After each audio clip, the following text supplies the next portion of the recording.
One thing that is often very inevitable is the aspect of change. And in the political scene, change always happens after every 5 years for democratic states.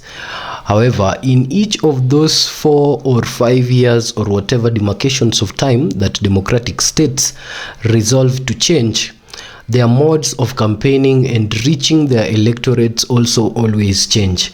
In the United States of America, for quite some time, we have seen a shift from the traditional way of campaign now to the social media way of campaign, with the introduction of the campaigns of Donald Trump that were actually well choreographed by his son Baron Trump to tap into the social media space that had the young people. Now in Kenya, we do not know how the 2027 major elections are going to play out, whether or not now it's going to come from the top of the vehicle kind of rallies to a direct engagement, or whether or not it's going to come from the old mainstream media debates to actual TikTok and YouTube debates. But we hope to see this new trend overwhelming Africa in the next few elections that we will witness moving forward. Now, yet 2027 might be different and far-fetched from us to know how these particular political parties are going to play out their politics, but Rigathi Gachagua, who has his party's headquarters in Seattle, USA, seems to be employing the mode by Donald Trump in the by-elections that are being witnessed in Mbeere North. Interestingly, Rigathi Gachagua has turned away from the top of a vehicle rallies system of Kenyan political campaigns and has now enrolled a door-to-door system of campaign that has not previously been seen in Kenyan's campaigns. Additionally, he has now moved from the door-to-door system of campaigns, with these 4 days being left to the D-Day, and has tapped into the young people direct engagement system of campaign, tapping into TikTok and YouTube direct interviews when he held the interviews with the Gen Zs from Mbeere North. Now, in this very interesting interview that put Rigathi Gachagua not in front of any mainstream media, but in front of the media of the youth, in a way of tapping him and also understanding the youth, and also giving him an opportunity to answer the youth from the youthful point of questioning and conversations. There are statements that were made that are fit of your consumption, and here the People's Mirror, we want to put those statements before the mirror. So if you're joining the People's Mirror for the first time, ladies and gentlemen, please hit the subscribe button so that we grow together and we keep updating you on what happens in the Kenyan political scene. The first statement that was made by Mr. Rigathi was taking a dimensional look on electricity and irrigation. Now, this is very interesting because electricity and irrigation have been the basis of campaign for the other camp. The UDA party and the UDA affiliates, including the Deputy President Kindiki Kithure, the CS for Public Service Geoffrey Ruku, the Governor of Embu County Cecily Mbarire, and the Senator of Embu County Honorable Mundigi, have taken it upon themselves to campaign with irrigation and electricity for the people of Mbeere North. And while doing this, they are telling the people of Mbeere North that if Leonard Wamudende Njeru, who has since changed his name from Leonard Miruki Njeru, is actually elected to become the member of parliament for Mbeere North, then the benefits of irrigation and electricity are finally going to land in this particular area. Of course, in each episode when I have highlighted or talked about this issue that is being addressed by this honorable governor or this honorable Deputy President Kindiki Kithure, I've always had an issue with the fact that this is the home of the 7 dams, and this is where the hydroelectric power that serves the entire nation primarily stems from. So if this water that supplies us with hydroelectric power comes from partially Mbeere North, and if hydroelectric power plants are primarily stationed around the dams or are benefiting directly from the dams in Mbeere North, then why do the people of Mbeere North have to wait for a by-election to be held in that area for water and irrigation to get to them. And so this is also the same position that Rigathi seems to take in his campaign with these people, reminding them that Ruku has been an MP of this area for over 5 years and that Kindiki has been in government for over 13 years. Yet neither of these individuals made it their main aim to bring irrigation and electricity in all the 20 years that they have both served in the public service together. Now that there is a by-election in this particular place, they are using this as a luring mechanism to have the people of Mbeere North vote the UDA government, and then after that the status quo will be maintained, no more water and no more electricity. He also talks about Mbeere and education. And for Mbeere, you understand, because in our previous episode we detailed for you him harvesting Mbeere with the locals. So he talks about the value of this particular crop, which is the cash crop of the people of Mbeere North, actually having gone down under the Ruto government. Yet Kindiki seems not to actually put that as his major concern.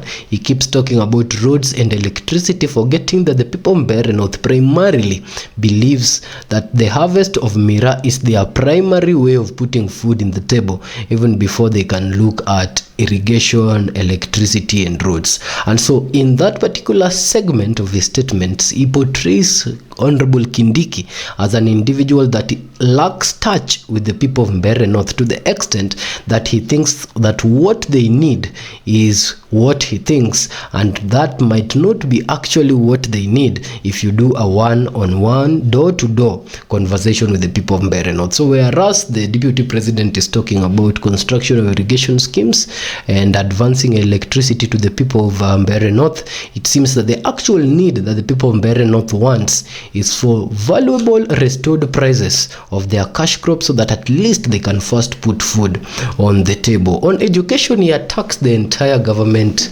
the Ruto government, in line of not only fronting a candidate in Mbeere North, but on what they have done since they were given mandate. And so he says that whereas Mwai Kibaki gave us free primary education, Uhuru Kenyatta gave us a prospect for a free secondary education. But with the William Ruto government, both has since dwindled, with free primary education, free secondary education, and even the older university models being interfered with and leaving the learners hopeless. So he says an individual that is already destroying education have no basis being given an opportunity to front a candidate for the people of Mbeere North for the same purposes of continuing to destroy the very education. And so he says the people of Mbeere North should shy away from voting the UDA party because of the prices of Mbeere that have now do not make sense to the farmers, and because of the aspect of education, which is the ultimate equalizer that has a chance of lifting each community that has had their children go to school being destroyed by this very regime. So he says that while Ruto promises that if given another chance he will make the country become Singapore, Rigathi believes that if given another chance Ruto will make the country become Somalia. He says that he might have forgotten which S he was referring to.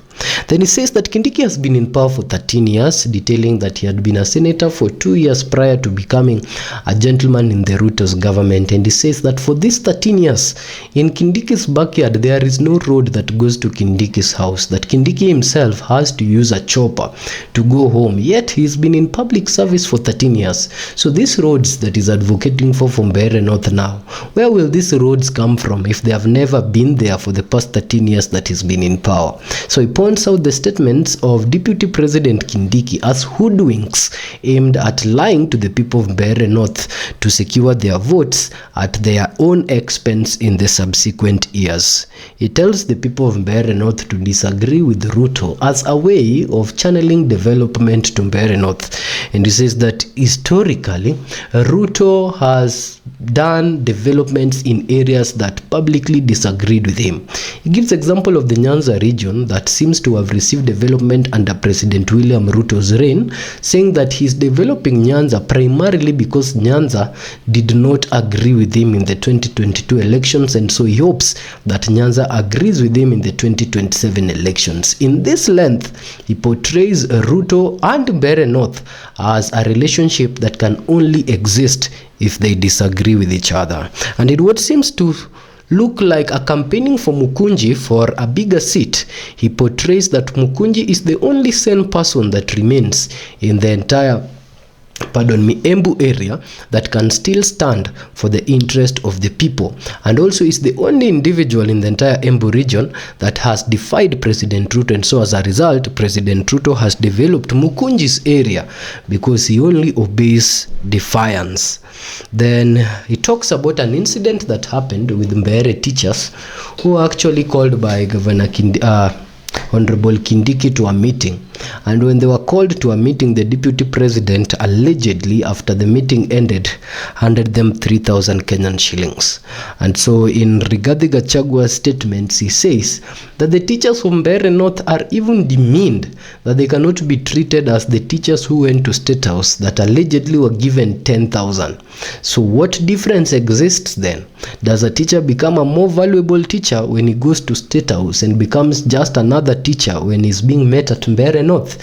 To this end, he's trying to portray that while the government might try to tap into the biggest employees under the Public Service Commission, being the TSC, and the Teacher Service Commission being the group that actually employs the teachers, then this particular move might really work against the government if there is no standard level treatment of these teachers across board, because then in his statements he tries to portray that there was a preferential treatment to the teachers that met President Ruto in State House compared to the teachers that met Kindiki somewhere in Mbeere North. And he says it would be wrong to experiment with leadership. This much he puts Leonard Wamudende on the spot and says that Leonard Wamudende does not have any public record of leadership, and so it would really be wrong for the people of Mbeere North to test someone who is coming from the private sector with zero experience in the public service to actually become their member of parliament. To this end, it also shows you perhaps the view that Rigathi might have of someone like Matiang'i on the general negotiation table of the united opposition. If he's attacking the fact that Leonard Wamudende has not come from any place of public service and is seeking the position of member of parliament, how much then would he attack Matiang'i, who has not come from any other position of public service other than becoming a CS to seek the position of presidency within a united arrangement opposition where Rigathi sits? So sometimes his statements could be a reflection of himself inside and might go beyond Mbeere North. Then he now questions why at this point development are being championed to Mbeere North, and he says that Mbeere North and Mbeere South are twins. Whatever you do to a twin, you have to do to the other twin, and so developments are being championed to Mbeere North at the expense of Mbeere South. He says that this should be a wake-up call for the people of Mbeere North to take a look at these developments only as a way to sway them to vote and not as things that are intended to be sustainable, considering the fact that they are being selectively dished out to this one particular part of the Mbeere group. And so he says that giving these developments to Mbeere North at this time at the expense of Mbeere South is a division of twins, and even if it's aimed at votes, it is wrong for the sustainability and the living relationship of the citizens of Mbeere North and Mbeere South moving forward. Then he makes a joke that different people were given money. The governor, Cecily Mbarire, was given $1 million. Mundigi was given 300,000. He says the reason why Mundigi was given 300,000 is because Mundigi hajasoma sana na apendi pesa mingi. So that was a very interesting attack on the senator, portraying him as someone that will settle for any less amount because of his little amount of education that Gachagua now alleges. I don't know how much Mundigi attained in school or what was his level of study for him to be comfortable with 300,000 when people are being given 1 million. I don't think even a class 4 would be contented with that particular money sharing. So in his attack on Mundigi, we would be interested to know on the level of study of the Senate of Embu, who according to Rigathi does not like so much money because he did not go to school. Then Kindiki is also receiving attacks from these statements, and Rigathi is saying that Kindiki begged him to support President William Ruto's policies when the president ordered for the Gen Zs to be shot, because the president didn't order for them to be killed. But he says that when the president went to kill the Gen Zs, according to Rigathi'S statements, and ordered the Gen Zs to be shot in the leg, Kindiki wanted that followed. And because Kindiki was only a CS for Interior and Rigathi was the deputy president, Kindiki allegedly begged Rigathi Gachagua to support him in that, and Rigathi refused. So this much says that there's blood in Kindiki's hands that will haunt Kindiki and President William Ruto to the day that they die because of that day. So that is from the statements of Rigathi that was carried out in that particular Gen Z's interview. While he was asked whether or not he would handshake the hands of Ruto one day, even if they got into a different power arrangement, he said that blood is dripping from Ruto's hands, and him, Gachagua, is not willing to touch a handful of blood of people that have been killed in this regime. So he says that his only reason why he is not getting into any arrangement with the Ruto is because of the killing of the Gen Zs, and he does not want to take part with anyone who kills children. He calls upon the Mbeere people not to vote for a candidate of anyone who kills children. Interestingly, Billy Mwangi, who was actually abducted, comes from this particular Embu County, and so as a result, this was a county that really suffered during the abductions. And Billy Mwangi now has his own bid of becoming a senator of this county someday in 2027. So these statements of abduction really are something that Embu people relate with, because you will remember when Billy Mwangi was actually handed over back to his family and his parents in Embu, there was a protest in the entire Embu County.